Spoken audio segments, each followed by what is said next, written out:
হিন্দুদেরকে দেখেছি কেন আপনারা তাদের নিয়ে কত হাসি ঠাট্টা করেন, কত মজাক করেন, অথচ পৃথিবীর দ্বিতীয় সিলিকন ভ্যালি হিন্দুরা বেঙ্গলোরে বানিয়েছে। আমেরিকাতে একটা সিলিকন ভ্যালি আছে, জ্ঞান বিজ্ঞান প্রযুক্তির সেন্টার, দ্বিতীয়টা হিন্দুরা বানিয়েছে বেঙ্গলোরে, পড়াশোনা করে, জ্ঞান অর্জন করে। অতএব তাদের কিনে ট্রোল করে হাসি ঠাট্টা করে লাভ নেই, আপনারা পড়েন, শিখেন, জ্ঞান অর্জন করেন, টেক্কা দেন পৃথিবীর সাথে, না হলে আমাদেরকে গোলাম থাকতেই হবে। আমি আমার বক্তব্যের সারমর্ম করতে চাই। শুরুতে কি বলেছিলাম মনে আছে? সব হয়তো ভুলে গেছেন। শুরুতে বলেছিলাম যে আজকে এখনই 2 বছরের মধ্যে 1 বছরের মধ্যে ভোট করে ক্ষমতায় যেতে হবে, এই চিন্তা বাদ দিয়ে চিন্তা করতে হবে 100 বছর পর ইসলাম বাংলাদেশের ক্ষমতায় আসবে কোনো কম্প্রোমাইজ ছাড়া এবং স্থায়ীভাবে। তার জন্য কি করা লাগবে সেটা করেন। 100 বছর পর ইসলাম বাংলাদেশের ক্ষমতায় আসবে উইদাউট এনি কম্প্রোমাইজ এবং স্থায়ীভাবে। তার জন্য কি করা লাগবে? তার জন্য শক্তিশালী প্রতিষ্ঠান লাগবে, শক্তিশালী মিডিয়া লাগবে, শক্তিশালী অর্থনৈতিক প্রতিষ্ঠান লাগবে। সেগুলো প্রতিষ্ঠা করার পিছনে আমাদের সময় এবং শ্রম দিতে হবে। তারপরে কি তুলে ধরেছি? তারপরে আপনাদের সামনে তুলে ধরেছি যে আমাদের ব্যক্তিগত সামাজিক জীবনে ন্যায়পরায়ণতা যদি না থাকে আমরা কখনোই আল্লাহর দয়ায় ক্ষমতায় যেতে পারবো না। অতএব আমাদের ব্যক্তিগত জীবনে কি লাগবে? ন্যায়পরায়ণতা লাগবে। এবং ন্যায়পরায়ণতার উদাহরণ দিতে গিয়ে বলেছি আমরা আমাদের স্ত্রীদের সাথেও ন্যায়পরায়ণ নই। আপনি জিজ্ঞেস করেন আপনি আপনার স্ত্রীর সাথে ন্যায়পরায়ণ কিনা। আপনার বউকে জিজ্ঞেস করেন সে তার শাশুড়ির সাথে ন্যায়পরায়ণ কিনা। শাশুড়িকে জিজ্ঞেস করেন সে তার বৌমার সাথে ন্যায়পরায়ণ কিনা। সমাজে যত অশান্তি, ফিতনা এবং ফাসাদ বিরাজ করছে তার প্রত্যেকটা কারণ হচ্ছে ন্যায়পরায়ণতা না থাকা। ইসলামী দলে দলে মারামারি, মাদ্রাসায় মাদ্রাসায় মারামারি, হুজুরে হুজুরে মারামারি, এগুলো একটাও ফতোয়ার কারণে নয়, ডাহা মিথ্যা কথা।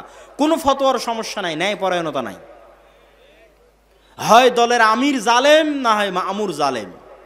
হয় দলের আমির মাজলুম, না হয় মামুর মাজলুম। হয় দলের আমির মিথ্যুক, না হয় মামুর মিথ্যুক। হয় মসজিদের সভাপতি জালেম, না হয় মসজিদের ইমাম সাহেব জালেম। হয় মসজিদের সভাপতি মাজলুম, না হয় ইমাম সাহেব মাজলুম। যত জায়গায় সমস্যা আছে প্রত্যেকটা জায়গায় ন্যায়পরায়ণতার অভাব আছে। এই জন্য মুসলমানদের প্র্যাকটিস করতে হবে নিজেদের ব্যক্তি, সমাজ এবং পারিবারিক জীবনে ন্যায়পরায়ণতা প্রতিষ্ঠা করার। 3 নাম্বার কি বলেছি? আমাদেরকে আমাদের দিনের উপর কট্টর হতে হবে এবং কলোনিয়াল মাইন্ড সেট আপ, 190 বছর ব্রিটিশদের যে গোলামি করেছি ওই গোলামি করতে গিয়ে আমাদের রক্তের মধ্যে ঢুকে গেছে যে যার দাড়ি চাছা সে স্মার্ট আর যার মুখে দাড়ি আছে সে আনস্মার্ট।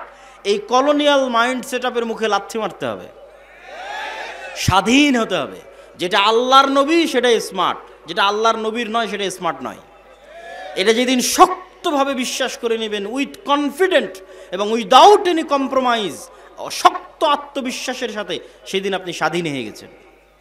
সেই দিন পৃথিবীর কোনো শক্তি পৃথিবীতে আপনাকে দমিয়ে রাখতে পারবে না। 4 নাম্বার কি বলেছি? 4 নাম্বার বলেছি আমাদের ছাত্র তরুণ জনতা তারা যে নেশার মধ্যে, অবৈধ সম্পর্কের মধ্যে, এবং আমাদের মা এবং বোনেরা এবং আমাদের ভাইয়েরা তাদের মধ্যে দিয়াসাহ মানে শুকুরের চর্বি। শুকুর অপবিত্রতা, অপরিচ্ছন্নতা, নোংরামি পছন্দ করে। শুকুর তার নিজের বিষ্ঠা, নিজের মল চেটে খায়, লজ্জা নাই। এই শুকুরের চর্বিকে বলা হয় দিয়াসাহ। রাসূল সাল্লাল্লাহু আলাইহি ওয়াসাল্লাম বলেছেন লা ইয়াদখুলুল জান্নাতা দায়ুস, দায়ুস জান্নাতে যাবে না, শুকুর জান্নাতে যাবে না, শুকুরের চর্বি জান্নাতে যাবে না। তো শুকুরের চর্বির সাথে জান্নাতে যাওয়ার কি সম্পর্ক? মানে ওই মানুষ জান্নাতে যাবে না যার রক্ত, যার চর্বি শুকুরের রক্ত শুকুরের চর্বির মতো হয়ে গেছে। কার রক্ত, কার চর্বি শুকুরের রক্ত শুকুরের চর্বির মতো হয়ে গেছে? যার পরিবারের মধ্যে বেহায়াই আছে, নির্লজ্জতা আছে, কিন্তু তার অন্তরে কষ্টবোধ নাই, তার অন্তরে দুঃখবোধ নাই, লজ্জাবোধ নাই, সে দায়ুস, সে জান্নাতে যাবে না। আপনি দায়ুস হলে সমস্যা কি? আমি যদি দায়ুস হই তাহলে সবচেয়ে বড় সমস্যা হচ্ছে বাবা দায়ুস বা ভাই দায়ুস, তার মেয়ে অথবা তার বোন বেপরদা অবস্থায় চলাফেরা করে, অথবা তার স্ত্রী স্বামী দায়ুস। স্ত্রী বেপর্দা অবস্থায় চলাফেরা করে, তার অন্তরে কোনো ব্যথা নাই, মানে তার রক্ত শুকুরের রক্ত হয়ে গেছে, এই মানুষ আর ওই বেপর্দা যে স্ত্রী, এই দুইজনের ঘরে কখনোই সাহসী পুরুষের জন্ম হবে না। খালিদ বিন ওয়ালিদ, ওমর ইবনুল খাত্তাব, সুলতান মোহাম্মদ ফাতেহের মতো বীর সেনানীর জন্ম হবে না। কি জন্ম হবে? দায়ুস বাবার ঘরে এবং দায়ুস মায়ের ঘরে মেলি পুরুষ সন্তানের জন্ম হবে। বুঝেননি মনে হয়? হিজড়া পুরুষ সন্তানের জন্ম হবে, যার মধ্যে পৌরুষত্ব নাই। পৌরুষত্ব মানে শুধু পুরুষ হওয়া নয়, পৌরুষত্ব মানে সেই সাহসিকতা, সে আত্মমর্যাদা, সে আত্মসম্মান, সেই ব্যক্তিত্ব, সেই পার্সোনালিটি। ওই রকম সন্তান জন্ম হবে না যে পৃথিবীকে নেতৃত্ব দিবে। এই জন্য পাশ্চাত্যরা চায় যেন আপনাদের মাদের গর্ভ থেকে নেতা জন্ম না হয়, বরং কি জন্ম হয়? ওই রকম LGBTQ সমকামী মেয়েলি সন্তানের জন্ম হয়। এটা হবে যদি আপনি দায়ুস হন এবং আপনার স্ত্রী দায়ুস হয়। আপনার মধ্যে পৌরুষত্ব নাই, মানে সাহসিকতা নাই, ব্যক্তিত্ব নাই, পার্সোনালিটি নাই। আর এই ব্যক্তিত্ব পার্সোনালিটিকে অসংখ্য জিনিস ধ্বংস করে, শুধু বেপর্দা ধ্বংস করে না, আরও অনেক কিছু ধ্বংস করে। বেপর্দা যেমন আমাদের ইনার অভ্যন্তরীণ পার্সোনালিটি ব্যক্তিত্বকে ধ্বংস করে, ঠিক তেমনি লোন, ধার, কর্জ পার্সোনালিটিকে ধ্বংস করে। ইসলামে অর্থনৈতিক মূল্যবোধের 1 নাম্বার পয়েন্ট হচ্ছে আল কানাআহ, অল্পে সন্তুষ্ট থাকা। আমি সুদ ভিত্তিক লোনের কথা বলতেছি না, গোটা হাদিস শাস্ত্র এবং গোটা কোরআন শাস্ত্র খুঁজে আপনি আমাকে দেখাবেন যে আপনার বাড়ি মাটির আছে, মাটির থেকে টিনের করার জন্য আপনি কর্জে হাসানা নিবেন, এর দলিল কোরআন এবং হাদিসে আছে। সুদ ভিত্তিক লোনের কথা বলছি না, কর্জে হাসানা। আপনার বাড়ি টিনের আছে, আপনি সেটা পাকা করবেন, তার জন্য সুদে লোন না নিয়ে কর্জে হাসানা সুদমুক্ত লোন নেবেন, এর দলিল কোরআন এবং হাদিসে আছে। আপনার বাড়িতে এসি নাই, এসি কিনবেন, ফ্রিজ নাই, ফ্রিজ কিনবেন, মোটর সাইকেল নাই, মোটর সাইকেল কিনবেন, তার জন্য সুদভিত্তিক লোন বহু পরের কথা। আপনি কর্জে হাসানা সুদ ছাড়াই ভাই বোন আত্মীয় স্বজনের কাছে লোন নেবেন, এর কোনো দলিল আপনি কোরআন এবং হাদিস থেকে আমাকে দেখাতে পারবেন না। তাহলে কর্জে হাসানা কখন নেবেন? সুদভিত্তিক লোন বহু পরের কথা। কর্জে হাসানা কখন নেবেন? যখন মরে যাচ্ছেন, অপারেশন থিয়েটারে আছেন, টাকা নাই, অপারেশন না হলে, টাকা না ব্যবস্থা করতে পারলে ছেলে মারা যাবে, তখন কর্জে হাসানা চাইতে পারবেন। আমি যদি বুঝাতে না পারি তাহলে এটা আমার ব্যর্থতা। কেন? আপনি সুদ ভিত্তিক লোন বহু পরে, আপনি আরেকজনের কাছে আজ চাইতে গেলেন, ভাই আমাকে 5,000 টাকা ধার দাও, আমি হচ্ছি মাটির বাড়ি ভেঙে টিনের বাড়ি করতেছি, 5,000 টাকা আপনাকে ধার দিল, পরের দিন আপনি সেই টাকা পরিশোধ করতে পারলেন না, আপনার অন্তরে খারাপ লাগতেছে, পরিশোধ করতে পারতেছেন না, তারপরের দিন মিথ্যার আশ্রয় নেবেন। নেবেন না? নেবেন না? মিথ্যার আশ্রয় নেবেন না? নেবেন না? মিথ্যার আশ্রয় নেবেন। যেই দিন থেকে মিথ্যা বলা শুরু করলেন, ওই দিন থেকে আপনার ব্যক্তিত্ব নষ্ট হয়ে গেল, আপনার পৌরুষত্ব নষ্ট হয়ে গেল, আপনার আত্মমর্যাদা, আত্মসম্মান নষ্ট হয়ে গেল। আপনি এখন আর পূর্ণ মুসলিম থাকতে পারবেন না, আপনি বিক্রি হয়ে গেছেন, মুনাফিক হয়ে গেছেন। পরের দিন আপনার ছেলেকে মিথ্যা বলা শিখাবেন, তারপরের দিন আপনার বউকে মিথ্যা বলা শিখাবেন, পুরো পরিবার মিলে বেহায়া হয়ে যাবেন, পুরো পরিবার মিলে আত্মমর্যাদাহীন, ব্যক্তিত্বহীন, থার্ড ক্লাস পরিবারে পরিণত হয়ে যাবেন। সুতরাং ওই পরিবার থেকে বীর মুজাহিদের জন্ম হবে না, বীর সাহসী পুরুষের জন্ম হবে না। কেন? মিথ্যার আশ্রয় নিচ্ছে পুরো ফ্যামিলি। এই জন্য আল্লাহ নবী বলেছে, খবরদার তোমরা ধার কর্জ লোনের ধারে কাছে যেও না। সুদ ভিত্তিক তো বহু পরে, আমি কর্জে হাসানার কথা বলতেছি, এখন যেই কথাগুলো বলতেছি এগুলো কর্জে হাসানা, সুদ ছাড়া। সুদ সহ নেওয়া আরো পরে। সুদ ছাড়াই আপনি কর্জ নেবেন কখন? যখন মরে যাচ্ছেন তখন, তাছাড়া নয়। তাহলে কি থাকবে? আপনার আত্মমর্যাদা, মাথা উঁচু থাকবে, আত্মসম্মান উঁচু থাকবে, আপনার সন্তান আত্মমর্যাদা সম্পন্ন হবে, ব্যক্তিত্ব সম্পন্ন হবে, সাহসী হবে, কোনোদিন কোথাও মাথা নিচু করবে না, অন্যায়ের বিরুদ্ধে রুখে দাঁড়াবে, বীর সেনানী হবে, বীর সেনাপতি হবে, নেতা হবে, পৃথিবীকে নেতৃত্ব দিবে। ভোটের রাজনীতিতে অংশগ্রহণ করলেই ইসলামের সামগ্রিক বিজয় সম্ভব। মানুষকে আমরা মোটিভেট করব যে ভোট দিতে হবে, আমাকে ভোট দিলে আমি ক্ষমতায় গিয়ে ইসলাম প্রতিষ্ঠা করব। আমি এই মতবাদের বিরোধিতা করছি না, কিন্তু আমি আপনাকে বুঝাতে চাচ্ছি যে এখন যারা ক্ষমতায় আছে তারা কি ভোটের মাধ্যমে ক্ষমতায় এসেছে? আসেনি। আর জুলাই আগস্টে যে ছাত্র জনতা মারা গেল তাদের বেশিরভাগই ছিল ধর্মকেন্দ্রিক, ধর্মপ্রাণ, যারা জীবন দিয়েছে। কিন্তু এখন যে সরকার গঠিত হলো, এই সরকারে ইসলামপন্থীদের শক্তিশালী কোনো স্টেক নাই।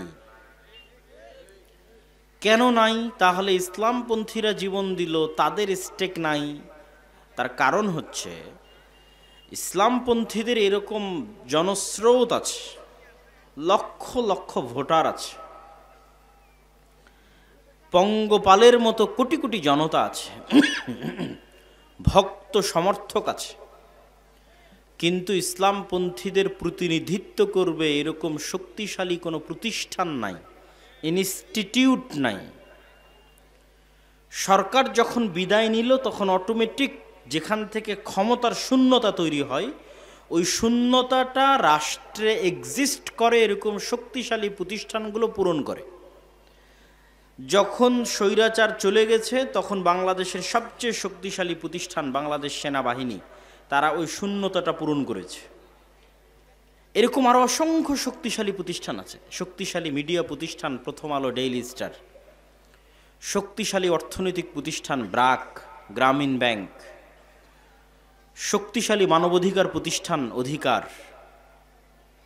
যাদের বাংলাদেশে শক্তিশালী প্রতিষ্ঠান ছিল তাদের লক্ষ লক্ষ কোটি কোটি পঙ্গপাল স্রোতের মতো ভোটার না থাকলেও রাষ্ট্রে যখন ক্ষমতার শূন্যতা তৈরি হয়েছে তখন ক্ষমতার শূন্যতা তারা পূরণ করেছে। জীবন দিয়েছে ইসলামপন্থী ছাত্র জনতা সাধারণ, আর ক্ষমতার শূন্যতা পূরণ করেছে ডেইলি স্টার, প্রথম আলো, ব্র্যাক, গ্রামীণ ব্যাংক, অধিকার ইত্যাদি অসংখ্য এনজিও এবং অসংখ্য অর্থনৈতিক, সামাজিক এবং মিডিয়া প্রতিষ্ঠান। কিন্তু মুসলমানদের প্রতিনিধিত্ব করবে এরকম শক্তিশালী কোনো মিডিয়া নাই, মুসলমানদের প্রতিনিধিত্ব করবে এরকম শক্তিশালী কোনো অর্থনৈতিক প্রতিষ্ঠান নাই, মুসলমানদের প্রতিনিধিত্ব করবে এরকম শক্তিশালী কোনো ইনস্টিটিউট নাই। তাহলে পঙ্গপালের মতো কোটি কোটি ভোটার থেকেও লাভ নাই। তার প্রমাণ হচ্ছে 5ই আগস্টে ইসলামপন্থীরা সরকার গঠন করতে পারেনি।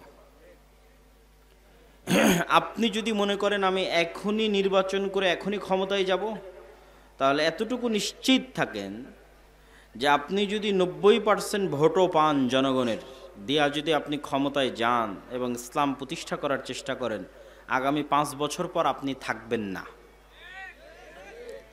এটা হচ্ছে যখনই আপনি শর্ট টার্ম পরিকল্পনা করে সামনে আগাবেন। মুসলমানদের সবচেয়ে বড় সমস্যা হচ্ছে মুসলমানেরা ক্ষণস্থায়ী স্বল্প মেয়াদী পরিকল্পনা করে, দীর্ঘস্থায়ী সুদূর প্রসারী কোনো পরিকল্পনা মুসলমানদের নাই। আমাকে এখনই ক্ষমতায় যেতে হবে, এখনই লক্ষ লক্ষ মানুষ ভোট দিয়ে আমি ক্ষমতায় চলে যাব। কিন্তু আমি এখনই লক্ষ লক্ষ মানুষের ভোটে ক্ষমতায় গেলে 5 বছর পর যারা ক্ষমতায় থাকবো না, এটা আমার মাথায় নেই।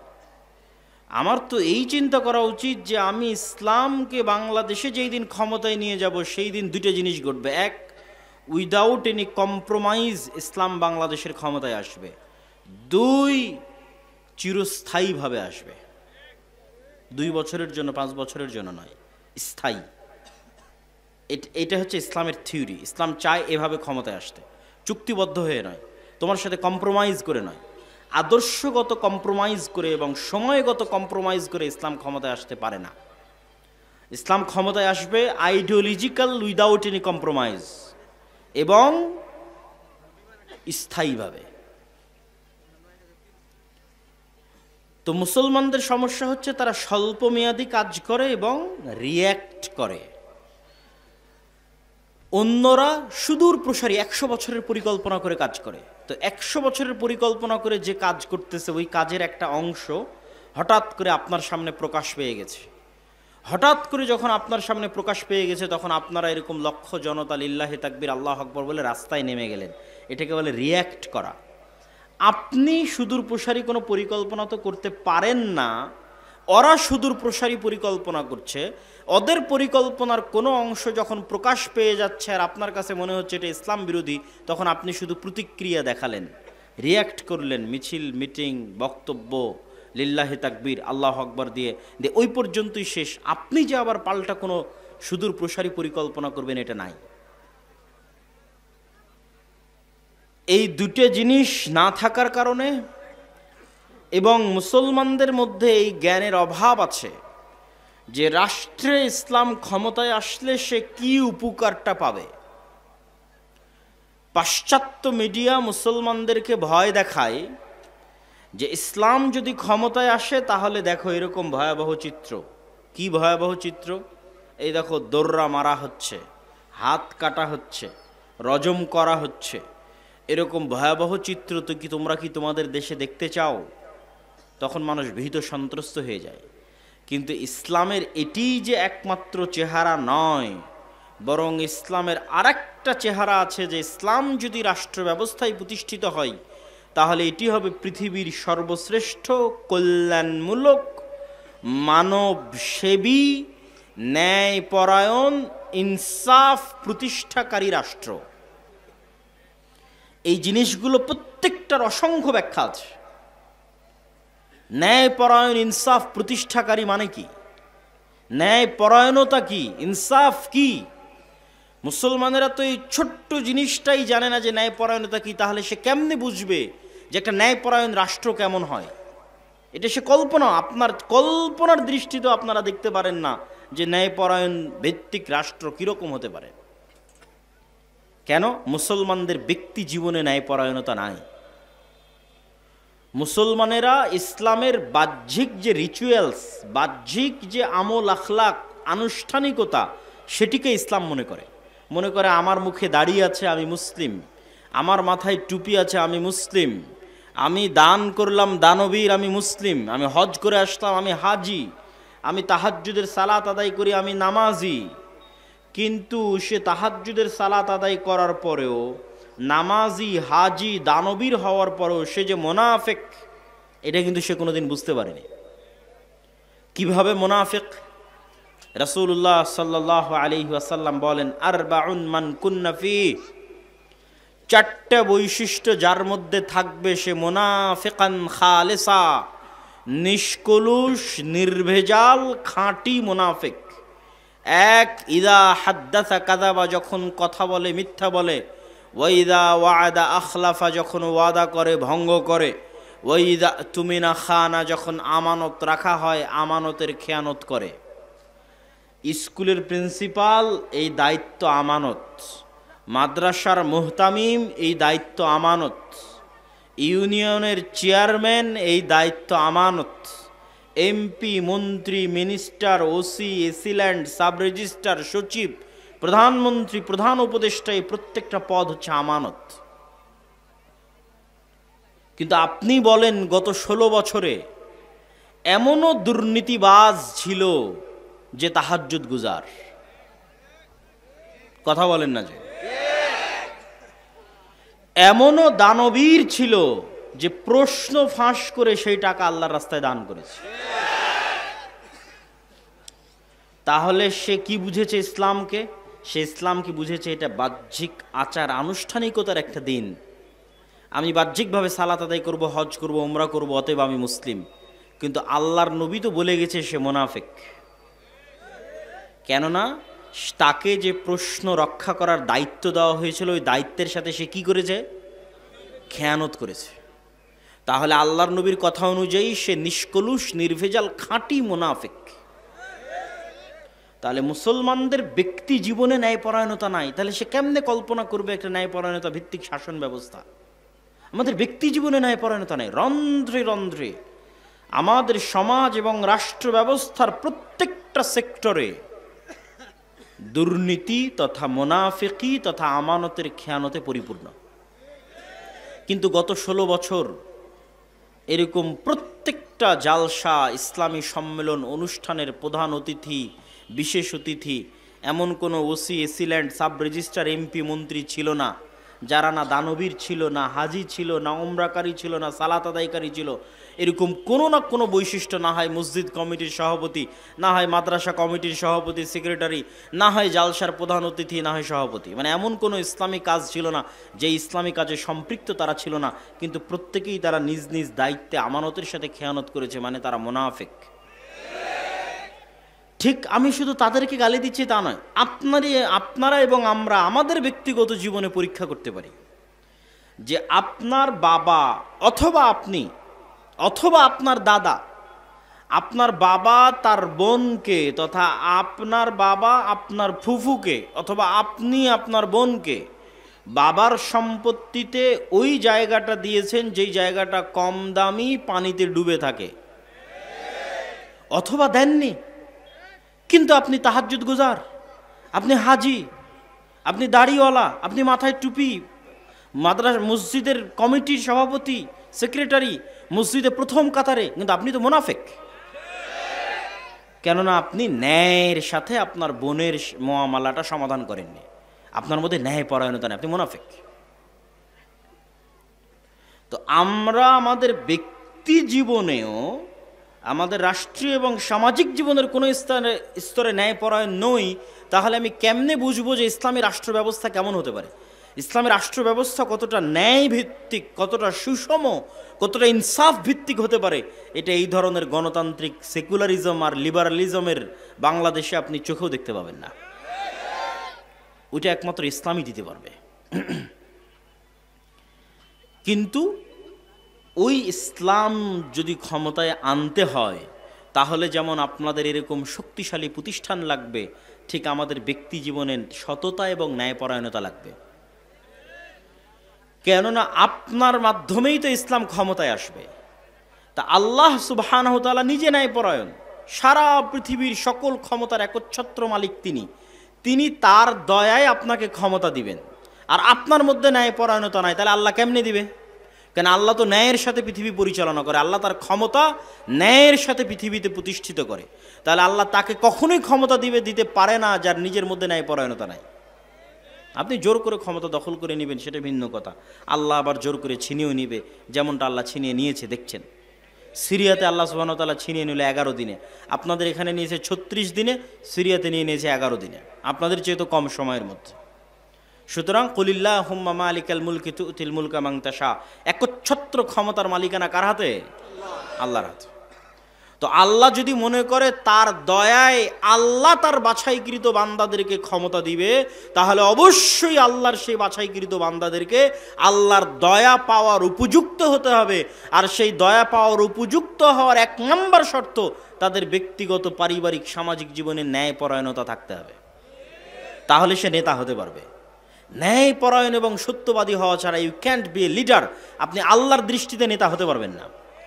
আমাদের নবী মুহাম্মদ সাল্লাল্লাহু আলাইহি ওয়াসাল্লাম যদি সত্যবাদী না হতেন, ন্যায়পরায়ণ না হতেন, আবু সুফিয়ান কখনোই আল্লাহর নবীর হাতে ইসলাম গ্রহণ করতো না। 2 নম্বর মানুষের কাছে, দুর্নীতিবাজ মানুষের কাছে, মিথ্যুক মানুষের কাছে কেন আমি ইসলাম গ্রহণ করব? আবু সুফিয়ানও জানে যে মুহাম্মদ সাল্লাল্লাহু আলাইহি ওয়াসাল্লাম একজন সচ্চা, ন্যায়পরায়ণ, একনিষ্ঠ, আমানতদার মানুষ। সে তার দাবিতে সত্যবাদী, এটা আবু সুফিয়ানও জানে। সুতরাং আল্লাহর নবীর মতো ফ্রেশ হৃদয় ছাড়া, মানে সাফ অন্তর, যে অন্তরে কলুষতা নাই, অন্যের প্রতি অন্যায় নাই, মিথ্যা নাই, এরকম সাফ হৃদয় নিয়ে যখন আপনি সালাতে দাঁড়াবেন, হজ করবেন, দান করবেন, ইসলাম প্রতিষ্ঠার জন্য চেষ্টা করবেন, তখন আল্লাহর দয়ায় কিভাবে আল্লাহ আপনাকে ক্ষমতা দিয়ে দিবে আপনি বুঝতেও পারবেন না। আজকে আফগানিস্তানে যারা ক্ষমতায় এসেছে, তাদের ক্ষমতায় আসার সবচেয়ে বড় সিক্রেট হচ্ছে ন্যায়পরায়ণতা। ক্ষমতায় আসার পরের দিনে আমিরুল মুমিনিন বলে দিয়েছে, যতজন যত জায়গায় দায়িত্বশীল আছে তাদের কারো সন্তান সরকারি চাকরি করতে পারবে না। কি ভয়ঙ্কর ন্যায়পরায়ণতা! যে যতজন যত জায়গায় পদাধিকার বলে দায়িত্বশীল আছে, তাদের কারো সন্তান কি করতে পারবে না? সরকারি চাকরি করতে পারবে না। এর নাম ন্যায়পরায়ণতা। তারা নিজেদের মধ্যে ন্যায়পরায়ণতা প্রতিষ্ঠা করেছে, আল্লাহ তাদেরকে ক্ষমতা দিয়েছে। আর আমরা বাঙালি মুসলমানেরা যেহেতু 190 বছর ব্রিটিশদের গোলাম ছিলাম, ফলত আমাদের রক্তের মধ্যে মিথ্যার দুর্নীতি মিশে আছে। এই যতক্ষণ আমরা এই মিথ্যার দুর্নীতি থেকে নিজেকে মুক্ত না করতে পারবো, আপনি বিদেশে যান, আমেরিকায় যান, ইউরোপে যান, বাঙালিরা সেখানে গিয়েও মিথ্যা কথা বলতেছে। সেখানকার সরকার, গভর্নমেন্টের কাছেও অতিরিক্ত ফায়দা, অর্থ ইনকামের জন্য মিথ্যা বলতেছে। তখন লজ্জায় মাথা নিচু হয় যে যেই জাতি খ্রিস্টানের কাছে, ইহুদির কাছে 1 টাকা বেশি পাওয়ার জন্য মিথ্যা বলতে পারে, সে কখনোই স্বাধীন হতে পারে না। তার ভাগ্যে জিল্লতি এবং গোলামি আছে, জিল্লতি এবং গোলামি তাকে বহন করতে হবে। অপমান এবং দাসত্ব আছে, বহন করতে হবে। আপনি স্বাধীন তখন যখন আপনি সত্যবাদী এবং ন্যায়পরায়ণ। বাংলাদেশে গণতন্ত্র কেন কাজ করে না, আর আমেরিকা এবং ইংল্যান্ডে গণতন্ত্র কেন কাজ করে? আমেরিকা এবং ইংল্যান্ডের প্রতিষ্ঠানগুলো শক্তিশালী, আর বাংলাদেশে যেই ক্ষমতায় আসে সে বিচার ব্যবস্থা, পুলিশ, আইন ব্যবস্থা সবগুলোকে নিজের পকেটের মধ্যে ঢুকিয়ে ফেলে। ফলত সবাই মেরুদণ্ড বিক্রি করে দেয় টাকার কাছে, নারীর কাছে। যত ওসি, ডিসি, এসপি, মন্ত্রী, সচিব আছে, কারো মাজা সোজা নয় যে সত্যবাদী হবে, ন্যায়পরায়ণ হবে, এটা না, বিক্রি হয়ে যায়। তাহলে আমরা যতক্ষণ একটা সত্যবাদী ন্যায়পরায়ণ প্রজন্ম তৈরি করতে না পারবো, যারা টাকার কাছে মাথা নত করবে না, ক্ষমতার চাপের প্রেশারের কাছে মাথা নত করবে না, এরকম একটা প্রজন্ম তৈরি করলেই তো দেশ পরিবর্তন হয়ে যায়। কিন্তু মুসলমানেরা এই জিনিসটাই তো বুঝেনি যে ইসলাম মানে কি। তারা তো মনে করেছে ইসলাম মানে আমি বাহ্যিকভাবে নামাজ দেখাবো, দাড়ি দেখাবো, দান দেখাবো, এই ধোকার খেলা চলতে থাকবে। কিন্তু এটা যে মুনাফিকি, সেটা আজকে আমি আপনাদের সামনে প্রকাশ করে দিলাম যে এটা হচ্ছে মুনাফিকি। এই মুনাফিকি থেকে আমাদের বের হয়ে আসতে হবে। সম্মানিত উপস্থিতি, তাহলে আমাদের জন্য করণীয় কি? আমাদের জন্য দুটা করণীয়। যে কারণগুলো তুলে ধরলাম সেগুলো তো তুলে ধরলাম, দুটো করণীয় বলি। এক, নিজের দিনের উপর কট্টর হওয়া ছাড়া আপনি প্রকৃত স্বাধীনতা কখনোই পাবেন না। নিজের দিনের উপর কট্টর হওয়া মানে আপনার পাশের দেশ, এখান থেকে 2 কিলোমিটার 5 কিলোমিটার পরে ভারত। আপনারা সবাই জানেন যে হিন্দুত্ববাদ একটি স্পষ্ট ভ্রান্ত মতবাদ। এইরকম স্পষ্ট ভ্রান্তির উপরে তারা কতটা উগ্র, কতটা অ্যাগ্রেসিভ, কতটা কট্টর, কল্পনার বাইরে। আমাদের যুবক ছেলেপেলে ফেসবুকে ট্রল করতেছে যে তারা চট্টগ্রাম নিয়ে নেবে। এটা ট্রল করার নয়, তারা সত্যিকারই এতটা উগ্র যে মন থেকে তারা বিশ্বাস করে যে অখণ্ড ভারত প্রতিষ্ঠা করতে হবে। চট্টগ্রাম, রংপুর, গাইবান্ধা, রাজশাহী, খুলনা, বরিশাল, ঢাকা, এগুলো সব তাদের লাগবে, মন থেকে বিশ্বাস করে। ভ্রান্তির উপর থাকার পরও কি পরিমাণ কট্টর হতে পারে! গুজরাতের কসাই 2002 সালে হাজারো মুসলমানের রক্ত যার হাতে রঞ্জিত, তাকে পৃথিবীতে কেউ জঙ্গি, সন্ত্রাসী বলে নিষিদ্ধ করতেছে না। সে বহাল তবিয়তে প্রধানমন্ত্রী। আর মুসলমানেরা কোথায় একজনকে গ্রেফতার করেছে, তাই সারাদিন সারা পৃথিবীকে বুঝাতে হচ্ছে আমরা খুব ভালো, আমরা সেকুলার, আমরা সংখ্যালঘুদের নিরাপত্তা দিই, ডট ডট বলতে বলতে মুখের ফেনা তুলে দিচ্ছে, তাও দুনিয়ার কেউ বিশ্বাস করে না। কেননা তারা বেশি সেকুলার, মুসলমানেরা বেশি সেকুলার। তাদের এক গালে যদি আপনি মারেন, তাহলে এরা আর এক গাল পেতে দিয়ে বলবে ভাই এই গালটা তো মেরে নাও। কিন্তু আপনি যান ইসরায়েলে, ইসরায়েল গত 24 ঘন্টায় সিরিয়ার 500টা অস্ত্রাগার, গবেষণাগারে হামলা করেছে। ইসরায়েল কাউকে জিজ্ঞেস করেছে যে আমি হামলা করতেছি সিরিয়াতে, আমাকে অনুমতি দাও? আমেরিকাকে জিজ্ঞেস করেনি। ড্যাম কেয়ার, পরোয়া করে না। সে কট্টর, তার নিজের দিনের উপর কট্টর, অ্যাগ্রেসিভ, উগ্র। যে 500টা জায়গায় বোমা হামলা করতে পৃথিবীর কোনো দেশকে জিজ্ঞাসা করার প্রয়োজন মনে করে না, হেজিটেশন ফিল করে না, দ্বিধা ফিল করে না। ওই ইহুদি জাতিকে আমি কাছ থেকে দেখে আসছি যে 500টা জায়গায় আক্রমণ করতে দ্বিধা ফিল করে না, ও দাড়ি রাখতে দ্বিধা ফিল করবে? ওরা ওদের দিনের উপর এরকম কট্টর, ড্যাম কেয়ার। ওরা দাড়ি রাখার সময় পরোয়া করে না কে জঙ্গি বলবে, কে সন্ত্রাসী বলবে। কিন্তু আপনি আপনার সমাজ, আপনার আশপাশ, পাড়া প্রতিবেশী দাড়ি রাখতে যান, হাজারবার চিন্তা করবেন আমাকে কি করবে, আমাকে ফাঁসিয়ে দেবে, মামলা দেবে, এই সেই ডট ডট, অনেক কিছু। এটাকে বলা হয় কলোনিয়াল মাইন্ড সেটআপ। ঔপনিবেশিক দাসত্ব এবং গোলামির একটা ধারা আমরা আমাদের রক্তের মধ্যে বহন করতেছি, আমাদের ব্লাডের মধ্যে। আমরা মানসিকভাবে এখনো স্বাধীন হতে পারি না। এই জন্য আমাদের অজান্তে যে আমার সামনে ভালো ইংরেজি বলে সে একজন স্মার্ট, যে ইংরেজি জানে না সে স্মার্ট নয়। আমাদের অজান্তে যে প্যান্ট শার্ট পরে সে স্মার্ট, যে পাঞ্জাবি দাড়ি টুপি পরে সে স্মার্ট নয়। কিন্তু আপনি ইংল্যান্ড থেকে বের হয়ে স্পেন যান, ইতালি যান, ফ্রান্স যান, বিমানবন্দরে পর্যন্ত ইংরেজি নাই। বিমানবন্দরে পর্যন্ত ইংরেজি নাই। মানে কেন? ওরা জাতিগতভাবে আমাদের চেয়ে মানসিকভাবে স্বাধীন। সে পরোয়া করে না কেন আমি ইংরেজি শিখব, তাকে আমার ফরাসি ভাষা শিখতে হবে। এইরকম মানসিকভাবে তারা উগ্র এবং স্বাধীন। তাহলে আপনার পার্শ্ববর্তী দেশ তার দিনের উপর কট্টর, উগ্র এবং অ্যাগ্রেসিভ এবং ড্যাম কেয়ার, পরোয়া করে না। তারপরে ইসরায়েল তার নিজের দিনের উপর কট্টর, অ্যাগ্রেসিভ, পৃথিবীর কাউকে পরোয়া করে না। অসংখ্য খ্রিস্টান কান্ট্রি, তাদের ওই সমস্ত দল ক্ষমতায় আসতেছে যারা ডানপন্থী কট্টর। তাহলে এত এত কট্টরের মধ্যে আপনি সেকুলার হয়ে বাঁচতে পারবেন না। সেকুলারিজম দিয়ে আপনার বাংলাদেশের স্বাধীনতা টিকবে না, বলে দিলাম। কেননা আপনাকে শুধু কম্প্রোমাইজই করতে হবে, কম্প্রোমাইজই করতে হবে, আপনাকে কেউ বিশ্বাস করবে না। আপনিও যদি বাঁচতে চান, বাংলাদেশের স্বাধীনতাকে রক্ষা করতে চান, আপনাকেও আপনার দিনের উপর ড্যাম কেয়ার হতে হবে। আমি আল্লাহর নবীর সুন্নাতের অনুসরণ করি, কোরআন এবং হাদিসের আইন বাংলাদেশে বাস্তবায়ন করি, কার কি করার আছে করে নাও। যখন এরকম ড্যাম কেয়ার হবেন, বাংলাদেশ স্বাধীন, একদিনে স্বাধীন, 24 ঘন্টায় স্বাধীন। এবং এই স্বাধীনতা চিরস্থায়ী, স্থায়ী স্বাধীনতা।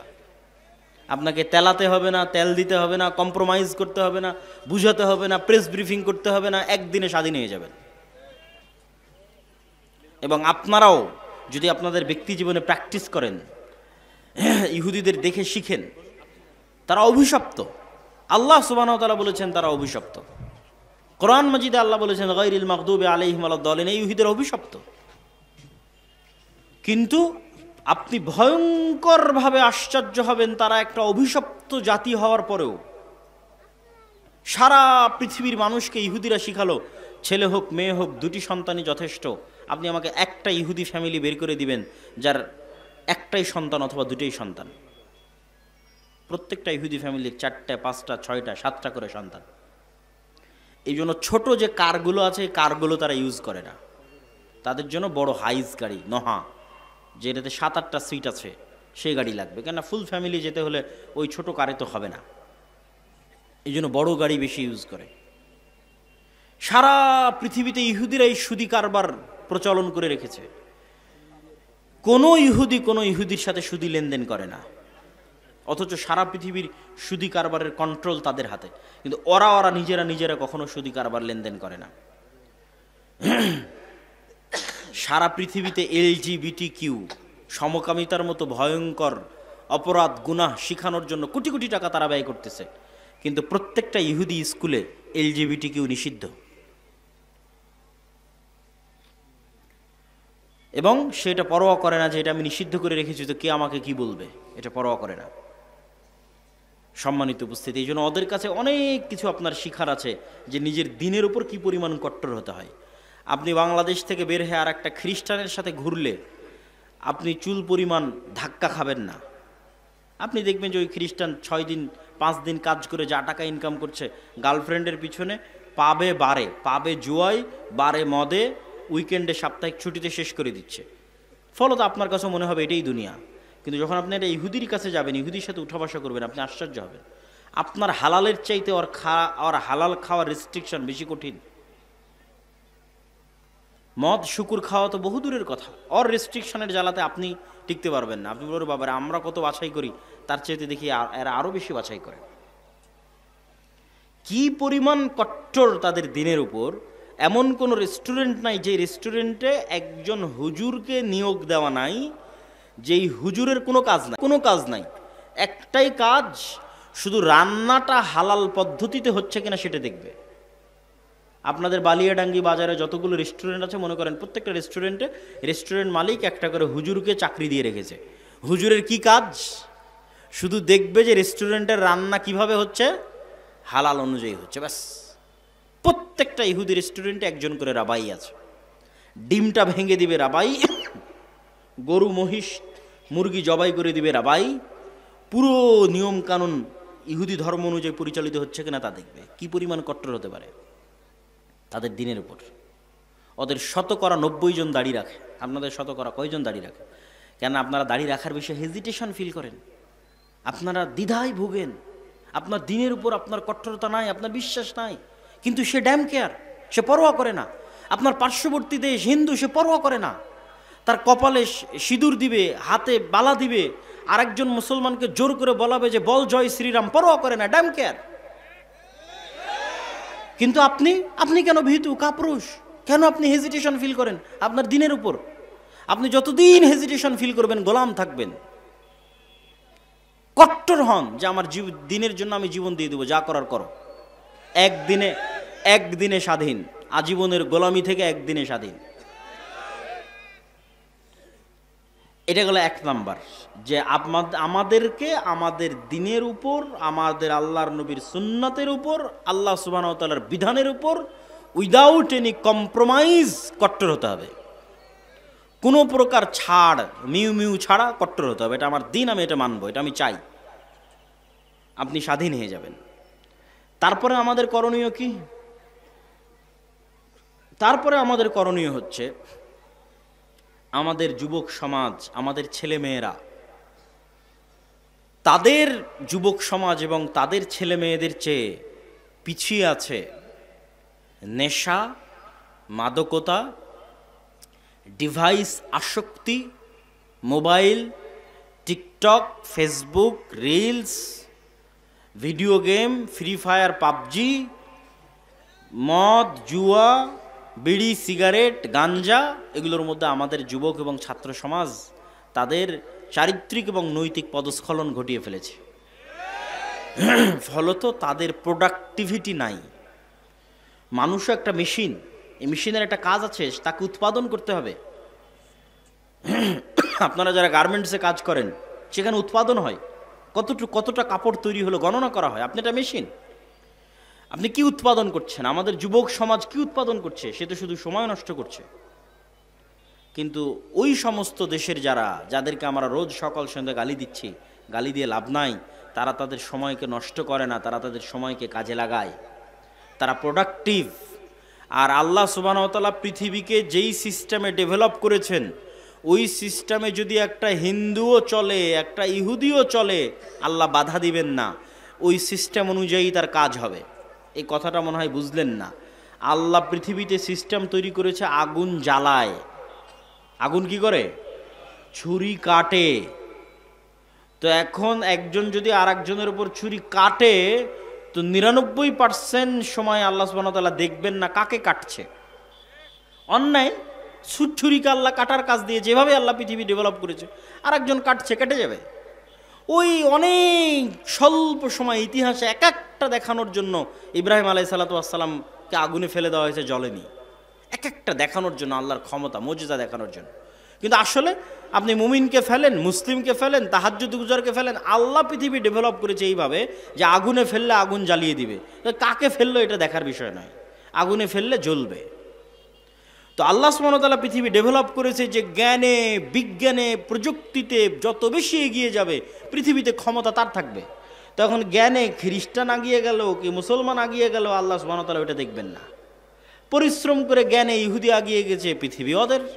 পরিশ্রম করে জ্ঞানে আমেরিকা এগিয়ে গেছে, পৃথিবী ওদের। মুসলমানের সন্তান পরিশ্রম করে না, মদ জুয়া আড্ডা নিয়ে ব্যস্ত থাকে, তোরা গোলাম। তো আল্লাহর সহযোগিতা, তাহলে বলবেন যে আল্লাহ যে আমাদের ভালোবাসে, সহযোগিতাটা কোথায় আসবে? আসবে যখন আপনি ওই মদ জুয়া নেশা ছেড়ে দিয়ে আপনিও প্রোডাক্টিভ হবেন, আর ডাই হার্ট অন্তর থেকে আপনিও চেষ্টা করতেছেন আমিও সাকসেসফুল হতে চাই, আপনিও জ্ঞান বিজ্ঞান প্রযুক্তির জগতে লড়াই করে যাচ্ছেন, যেই সিস্টেমে আল্লাহ পৃথিবী ডেভেলপ করেছে ওই সিস্টেমে আপনিও দৌড়াচ্ছেন, চেষ্টা করতেছেন অন্তর থেকে, তাহলে একজন ইহুদি অথবা ইসরায়েল অথবা আমেরিকার কাছে শতভাগ সক্ষমতা আছে। শতভাগ সক্ষমতা থাকার পর সে হয়তো 90% চেষ্টা করতেছে। আপনার কাছে 50% সক্ষমতা আছে, আপনিও 90% চেষ্টা করতেছেন। আর 50% সক্ষমতা না থাকলেও আল্লাহ আপনাকে বিজয় করে দিবে। আল্লাহ আপনাকে কি করে দিবে? বিজয় করে দিবে।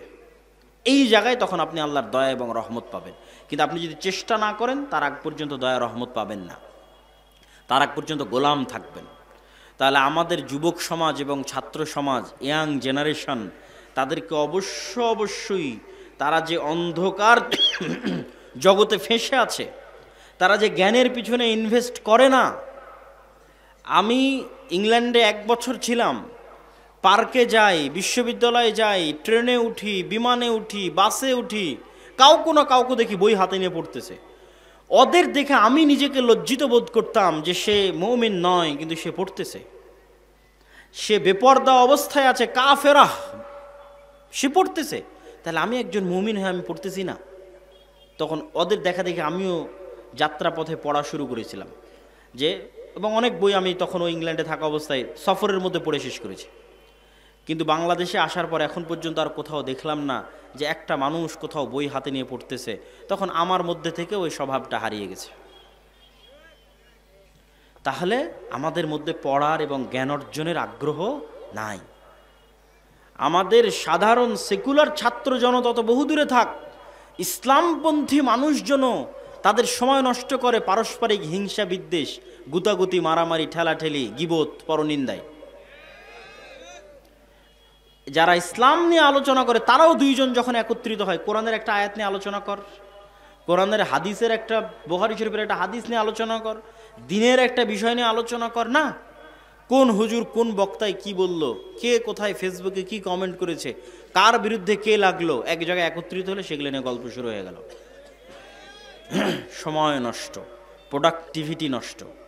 অতএব হে যুবক সমাজ, হে ছাত্র ভাইয়েরা, আমরা যদি আমাদের সময়কে সঠিকভাবে কাজে না লাগাই, জ্ঞান অর্জন না করি, তাহলে আমরা কখনোই পৃথিবীতে আর 10টা জাতির সাথে পাল্লা দিয়ে স্বাধীন হতে পারবো না। গোলাম থাকতে হবে,